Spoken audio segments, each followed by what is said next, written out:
గురుదేవులు ఇద్దరు శిష్యులుంటే, నాయనలారా పూజకై మీరు పుష్పాలు కోసకరండి అని చెప్పినాడు. బుట్టలు ఇచ్చినాడు, తీసుకొని రాపుండైనా పుష్పాలు కోసుకొని రండి అంటే ఇద్దరు శిష్యులు వెళుతున్నప్పుడు నాయన అక్కడ తీగలు ఉన్నాయి, ఆ పుష్పాలు అడ్డుగా ఉన్నాయి. ఆ పుష్పాలు నరుకుతూ పోతే ఆ పూల చెట్టు దగ్గరికి వెళుతారు.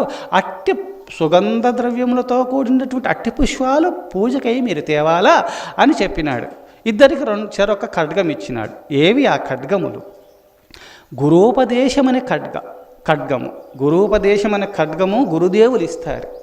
అట్టి ఖడ్గము ఎవరి చేతు యందు గురువిచ్చిన గురు మంత్రోపదేశాన్ని ఎవరు జపిస్తూ ఉంటారో అది ఖడ్గంగా మారి ఈ సంసారమైన మమకారమైన తీగలు నరికేస్తుంటుంది. అది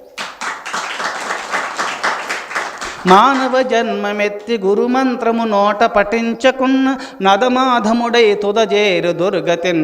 మానవ జన్మమెత్తి గురుమంత్రము నోట పఠించకున్న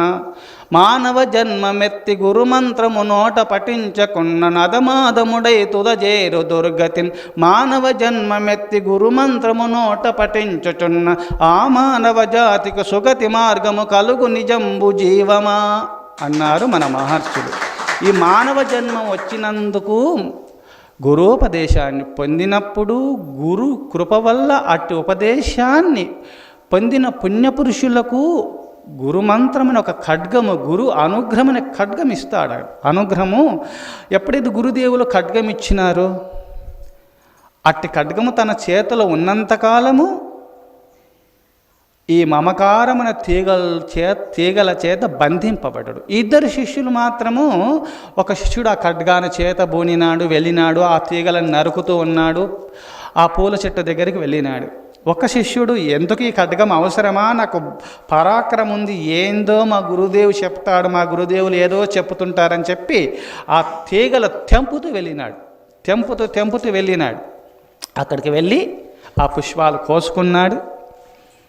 ఈ శిష్యుడు నరుకుతున్నాడు పూల తీగలన్నీ కూడా, అంటే మమకారమైన తీగలు అల్లుకుంటుంటాయి, దాన్ని నరుకుతున్నాడు, పుష్పాలు కోసుకున్నాడు.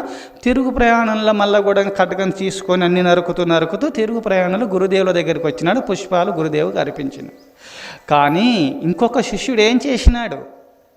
గురువు చెప్పిన మాటను తిరస్కరించినందువల్ల ఆ తీగల చేత బంధింపబడి పొయ్య ముందు వెళ్ళినాడు, వచ్చే ముందు రాలేక తీగల చేత బంధింపబడి అందులో మునిగిపోయినాడు, మరణించినాడు. ఆ శిష్యుడు ఇంకా రాలేకపోయినాడు.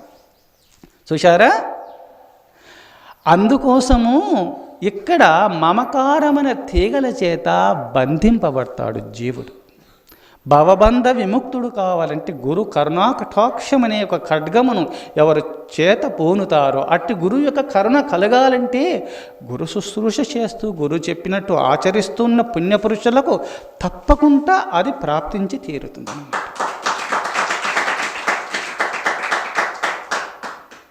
అప్పుడు ఆ శిష్యుడు అక్కడనే మరణించినాడు. అట్ని గురూపదేశమున ఖడ్గమును ఎప్పుడు గురువు ద్వారా స్వీకరించాలి. అది ఉంటే చాలు.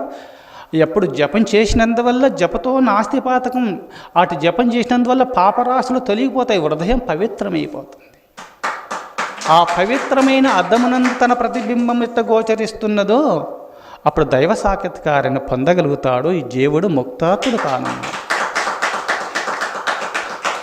ఊహకలంగి జీవన పుటోలమునంబడి పోరుచున్ మహామోహలత నిబద్ధ పదమును విడిపించుకొనంగలేక సందేహమును బంధు దేహిక్రియ దీనదశన్ గజముండన్ భీషణగ్రాహ దురంతదంత పరిఘట్టిత పాద ఖురాగ్రశల్యమై.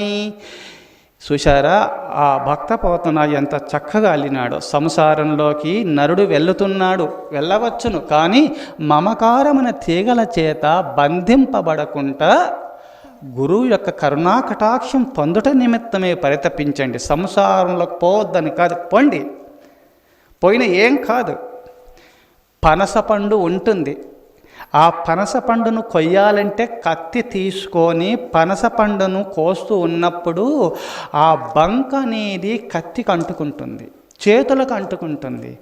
ఆ పనస పండును కొయ్యాలంటే నూనెను కత్తికి పెట్టాలి, ముందుగా చేతికి నూనె మొత్తం రుద్దుకోవాలా, చేతులకు నూనె పూసుకొని కత్తికి నూనె పూసి పనస పండును ఎవరు కోస్తారో ఆ బంక చేతులకు కత్తికి అంటదు.